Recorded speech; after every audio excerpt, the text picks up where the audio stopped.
On the morning of March 14, 1757, a heavy wooden coffin was hoisted onto the deck of HMS Monarch as she rode at anchor in Portsmouth Harbour. The coffin was already inscribed. It read, "The Honourable John Byng, Esquire, died March 14, 1757. The man whose name was carved into that wood was still alive. He was below deck, eating breakfast.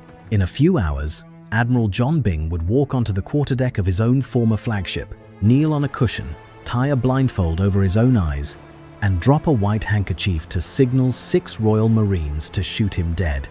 He was 52 years old. He had served in the Royal Navy for nearly 40 years. He had never lost a battle, and he was about to be executed for one. So why did the most powerful navy on earth kill one of its own admirals for a defeat that was not his fault? If you had visited the village of Southill in Bedfordshire around 1710 and asked about the Byng family, people would have spoken in hushed, admiring tones. John Byng's father, George Byng, was one of the most celebrated naval officers in British history. George had backed King William III during the Glorious Revolution, fought in a string of major sea battles, and earned the personal gratitude of every monarch he served. By 1721, King George I rewarded him with a viscountcy. George Byng became Viscount Torrington. The family estate at South Hill Park was elegant, comfortable, and surrounded by the kind of quiet English countryside that makes you forget wars exist. John was born in 1704, the 4th son of this naval legend. Growing up in the shadow of a father like George Byng meant one thing: you went to sea. John entered the Royal Navy in March of 1718, at the age of 13. That same year, barely old enough to shave, he found himself present at the Battle of Cape Passaro in the Mediterranean. It was the beginning of a career that would span 4 decades. And for most of those decades, nobody had a single complaint about John Byng. He climbed the ranks the way competent officers did in the 18th century Navy. Lieutenant at 19, captain at 23, commanding HMS Gibraltar in the Mediterranean. He spent the next 16 years on various postings without seeing much action, but that was not unusual. Peacetime navies are full of capable officers who never get the chance to prove themselves in battle. By all accounts, Byng was described as a quiet, somewhat shy man, not the kind of officer who stormed into a room and dominated it, not the kind of commander who inspired legends. He was careful, methodical, and deeply aware of procedure. In a navy that rewarded boldness, Byng was the steady professional who kept things running. And for most of his career, that was more than enough. In 1742, he was appointed Commodore Governor of the British colony of Newfoundland. 3 years later, promoted to Rear Admiral, he took command at Leith and played a role in cutting off supply lines to Bonnie Prince Charlie's Jacobite forces during the 1745 rebellion. He helped the Duke of Cumberland during the aftermath of Culloden. By 1747, he was a Vice Admiral. By 1751, he sat in Parliament as the member for Rochester.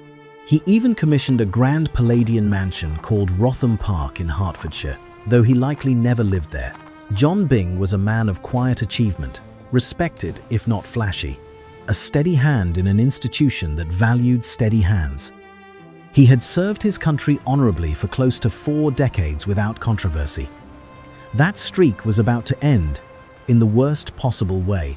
By the mid-1750s, the relationship between Britain and France was collapsing. Skirmishes in the North American colonies had already turned bloody, and everyone in Europe knew a wider war was coming. The island of Minorca, sitting in the western Mediterranean about 200 miles south of France, was a critical piece on the board. Britain had held Minorca since 1708, and it served as the base for the Royal Navy's Mediterranean Squadron.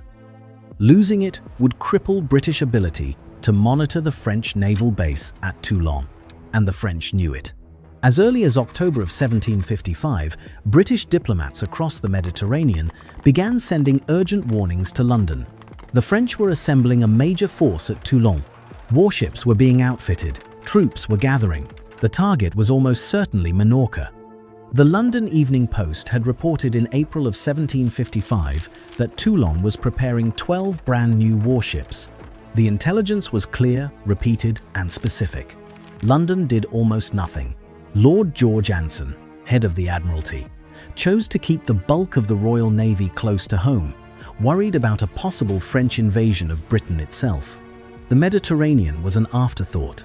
By 1755, the entire British naval presence guarding the Mediterranean consisted of just 3 ships of the line. 3 ships to protect an entire sea. When the government finally decided to act, it was already too late to act well. On March 11, 1756, John Byng received orders to take command of a fleet and sail to Minorca's defense. The problem was that this fleet barely deserved the name. Byng was given 10 ships of the line.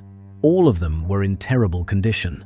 They were undermanned, poorly equipped, and nowhere near ready for a serious fight. Meanwhile, 27 ships of the line sat in the English Channel and 28 more were in commission at home. Byng was not allowed to draw crews or resources from any of them. To make things even worse, to fit the reinforcement troops aboard his ships, all the Marines were removed. That meant if Byng managed to land soldiers on Minorca, his ships would be unfit for a naval engagement afterward. The mission was designed to fail before it left the dock. Byng sailed from Portsmouth on April 6, 1756. He had 1,700 nautical miles to cover to reach Minorca.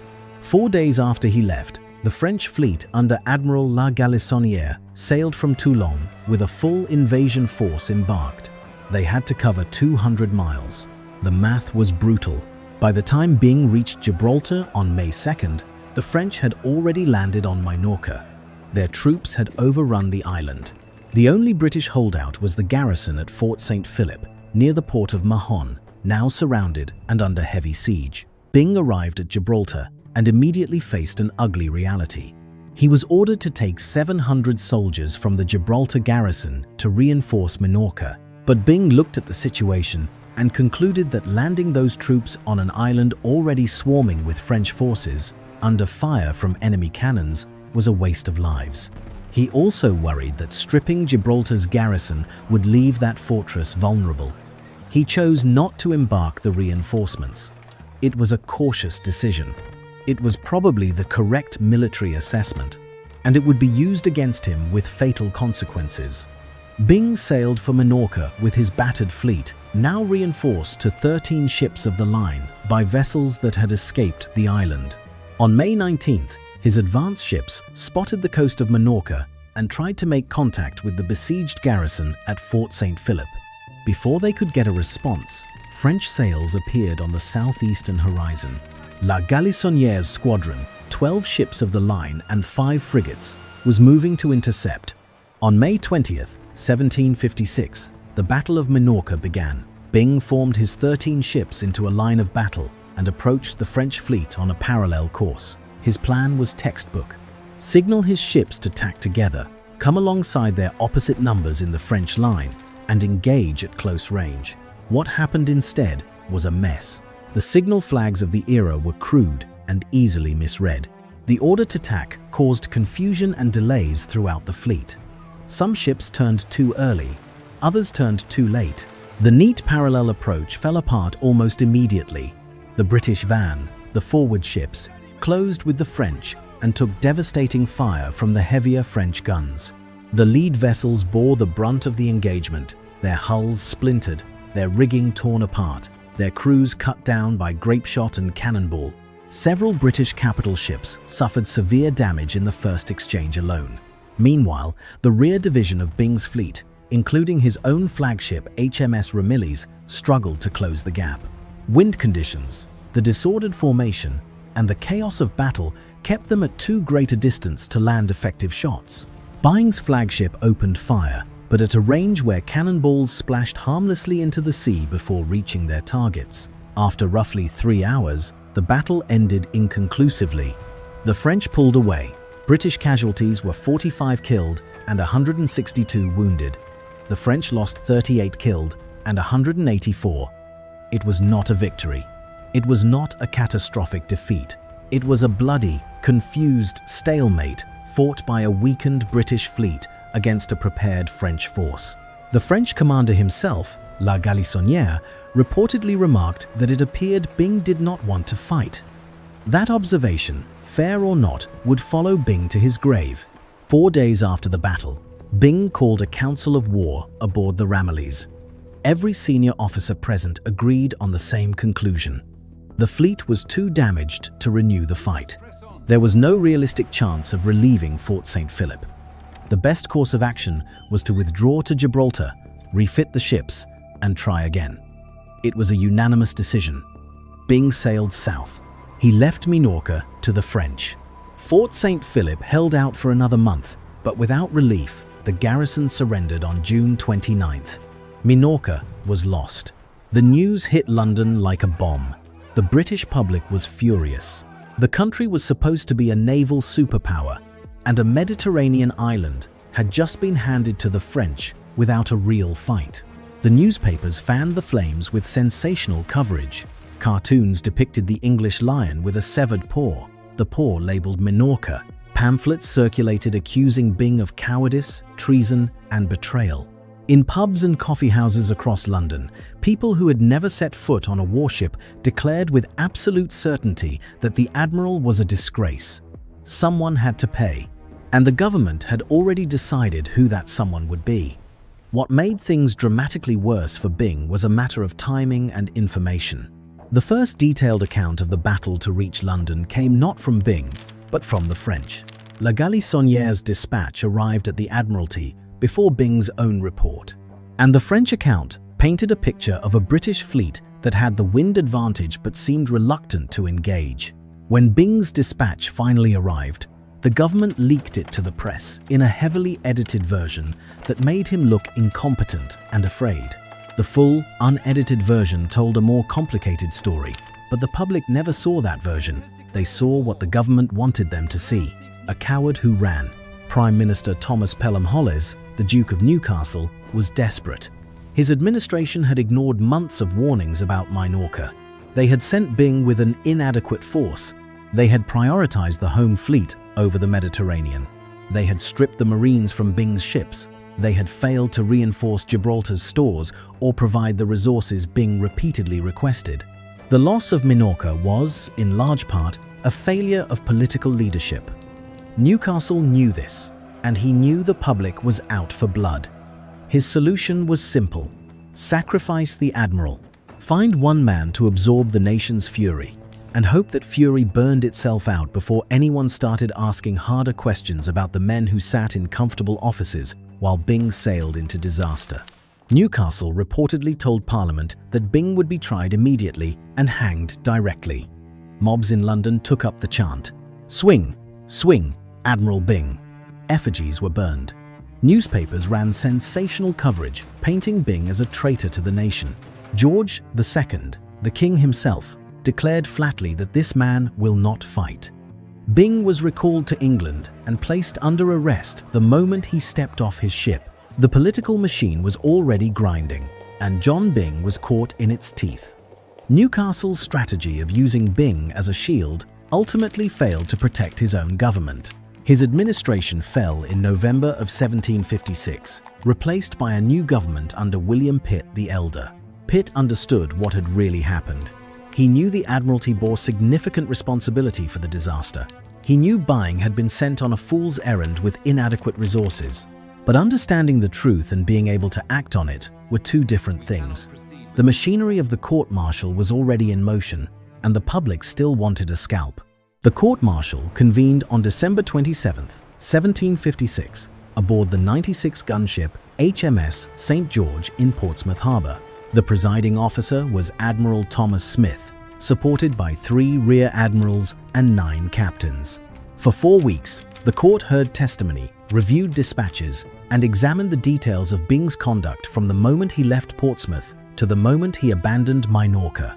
Witnesses described the confusion of the battle, the condition of the ships, the difficulty of the signals.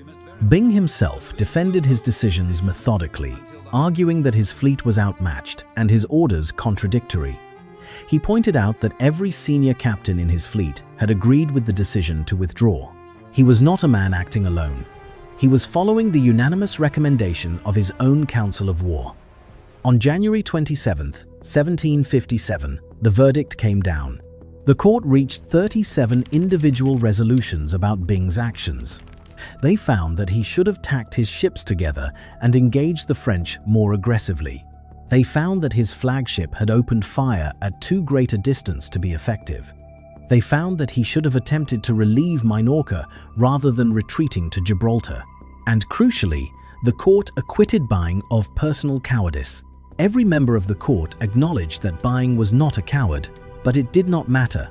The charge that stuck was the 12th Article of War, which stated that any officer who did not do his utmost to take, sink, burn, and destroy the enemy, or who did not relieve any of His Majesty's forces when it was in his power to do so, would suffer death.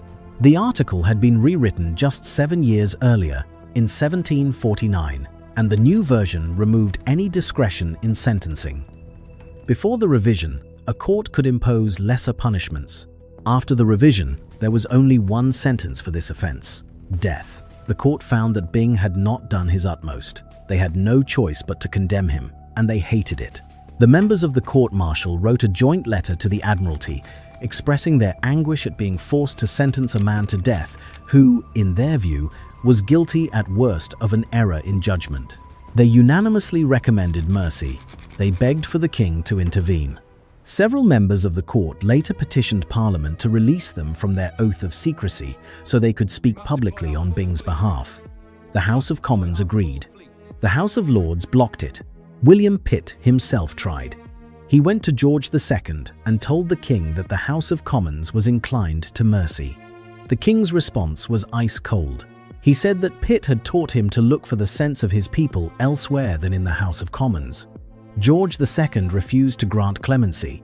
The First Lord of the Admiralty, Richard Grenville Temple, also attempted to persuade the king. That meeting ended in an angry exchange.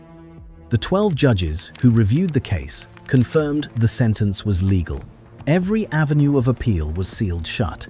A man who had served the crown for 40 years, who had been acquitted of cowardice by the very court that condemned him, whose judges begged the king to spare him, was going to die because a piece of legislation written 7 years earlier left no room for common sense. In the weeks before his execution, a strange shift occurred. The same public that had howled for Byng's blood began to have second thoughts. As the details of the trial emerged, as newspapers printed the court's unanimous plea for mercy, as people learned that Byng had been cleared of cowardice, the mood started to change. Coffee house debates that had once centered on how quickly Byng should be hanged now focused on whether he should be hanged at all. People started asking questions that should have been asked months earlier. Why was he sent with a broken fleet? Why were the Mediterranean defenses so neglected? Who made the real decisions that cost Britain Minorca? The outrage that had been directed at Byng began to turn toward the government and the Admiralty.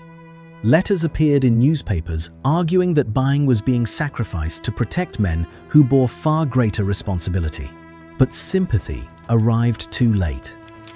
The wheels of military justice had already turned past the point of stopping. On the morning of March 14th, 1757, Portsmouth Harbour was cold, grey, and battered by wind. Every warship at anchor received orders to send their captains, officers, and a party of Marines under arms to HMS Monarch to witness the execution. Boats filled with spectators crowded the water around the ship. At 7 in the morning, the coffin was brought aboard. The inscription was already carved. The man it was meant for spent his final hours below deck, calm and composed. Shortly before noon, Byng stepped out of his cabin. He wore a light grey coat, white breeches, and a large white wig. According to the Evening Post, he walked with a stately pace and a composed countenance. As he passed through the outer cabin, he bowed to the officers and acquaintances gathered there. He turned to the Marshal of the Admiralty, handed him a written statement defending his conduct, and said, "Remember, sir, what I have told you relative to this paper." Then he walked onto the quarterdeck. 9 Royal Marines in scarlet uniforms stood in 3 rows. The front row knelt, the second row stood. The third row held their muskets, grounded as reserves. In front of the Marines, a cushion sat on a spread of canvas. A pile of sawdust, soaked from the rain, lay beside it. The entire scene was arranged for one purpose. Byng initially refused a blindfold. He said he wanted to face his executioners with his eyes open. His friends persuaded him otherwise, arguing that eye contact might unsettle the Marines and cause them to miss, prolonging his suffering. He accepted. With his own hands, he tied a white handkerchief over his eyes. He knelt on the cushion. He held a second handkerchief in his right hand. Before the final moment, Byng turned to his cousin standing nearby and said, "God bless you, my friend. Do not stay here. They may shoot you too." Even facing death, he managed a joke. It was the kind of composure that made his execution all the more tragic. The quarterdeck went silent. For nearly a full minute, Byng knelt there motionless, apparently praying. The Marines held their muskets steady, waiting. Then he dropped the handkerchief. 6 Marines fired. 5 musket balls struck his body. Admiral John Byng fell gently onto his side. He was dead before he hit the deck. The log of HMS Monarch recorded the event in a single, devastating line. At 12, Mr. Byng was shot dead by 6 Marines and put into his coffin. The entire process, from the moment he stepped out of his cabin to the moment his body was sealed in the coffin, took less than 3 minutes. A 40-year career reduced to 3 minutes and 6 bullets. In the years that followed, people struggled to make sense of what had happened. The members of the court-martial lived with the weight of what they had been forced to do. The Admiralty and the government faced increasing criticism for using Byng to cover their own failures. And across the English Channel, a French philosopher named Voltaire was paying close attention. In 1759, Voltaire published his satirical novel Candide. In one passage, the title character arrives in Portsmouth and witnesses the execution of an admiral. When Candide asks why, he is told that in this country, it is good to kill an admiral from time to time, in order to encourage the others. That line, "Pour encourager les autres," became one of the most quoted phrases in Western literature. It was a devastating piece of satire, aimed directly at the absurdity of what the British had done, and it stuck. To this day, that phrase is used whenever authorities punish someone not for justice, but for appearances. Voltaire's mockery cut deep because it was accurate. Byng's execution did exactly what the phrase suggested. It scared the Royal Navy into a new kind of aggression. After 1757, British naval commanders understood that excessive caution could get you killed faster than the enemy's cannons. They called it the Byng Principle, and while the name was darkly sarcastic, the effect was real. In 1759, just 2 years after Byng's death, Vice Admiral Edward Hawke led the British fleet into the Battle of Quiberon Bay during a howling storm so violent that conventional naval doctrine would have dictated avoiding battle entirely. The seas were enormous. The rocks along the French coast were barely visible through the rain and spray. Every officer on that fleet knew the danger. Hawke attacked anyway, driving his ships straight into the teeth of the gale, smashing the French fleet against the rocks and winning one of the most decisive naval victories in history. Afterward, he wrote that he could boldly affirm that all that could possibly be done had been done. The echo of Byng's failure was deliberate. Hawke knew what happened to admirals who did not do their utmost, and he was determined that no one would ever write that line about him. From 1757 through the end of the Napoleonic Wars in 1815, at least half a dozen British naval officers demanded their own courts-martial specifically to clear their reputations of any suggestion that they had not done their utmost. The ghost of Admiral Byng hung over the Royal Navy for decades, pushing its commanders toward an almost reckless aggressiveness that ultimately helped Britain dominate the seas through the age of Nelson and Trafalgar. There is an uncomfortable argument that Byng's death worked, that the Royal Navy's extraordinary run of victories in the second half of the 18th century owed something to the terror his execution instilled. That British admirals fought harder because they knew what happened if they did not. Nelson at Trafalgar, Jervis at Cape St. Vincent, Rodney at the Battle of the Saints. These commanders took risks that would have been considered reckless in any other navy. They pressed attacks against superior numbers, in terrible weather, against fortified positions. They did it because the alternative was worse than dying in battle. The alternative was surviving and being called a coward. The alternative was the quarterdeck of the monarch, but that argument comes at a cost. It means accepting that justice was sacrificed for utility, that a man was killed not because he deserved it, but because killing him was useful. The legal system did eventually catch up. The rigid version of the 12th Article of War that had trapped the court-martial into a mandatory death sentence was amended. Future courts were given the discretion to impose lesser punishments, so that no officer would again face death for what might have been nothing more than poor judgment in a chaotic situation. It was a reform that came too late for John Byng, but it acknowledged what everyone involved already knew. The sentence was legal. It was also wrong. Byng's body was taken from the monarch and transported back to Bedfordshire. He was buried in the Byng family mausoleum at All Saints' Church in South Hill, the same parish where he was born 52 years earlier. He was laid to rest just steps from his father, George Byng, Viscount Torrington, the celebrated admiral who had fought and won and been rewarded with a title and an estate and a legacy of honor. The father died a hero.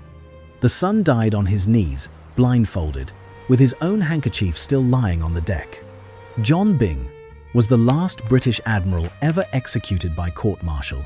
His story is a case study in how political cowardice, institutional failure, and public hysteria can converge on a single person and destroy them. The government that ignored the intelligence warnings about Minorca was never punished. The admiralty that sent Byng with a broken fleet was never held accountable.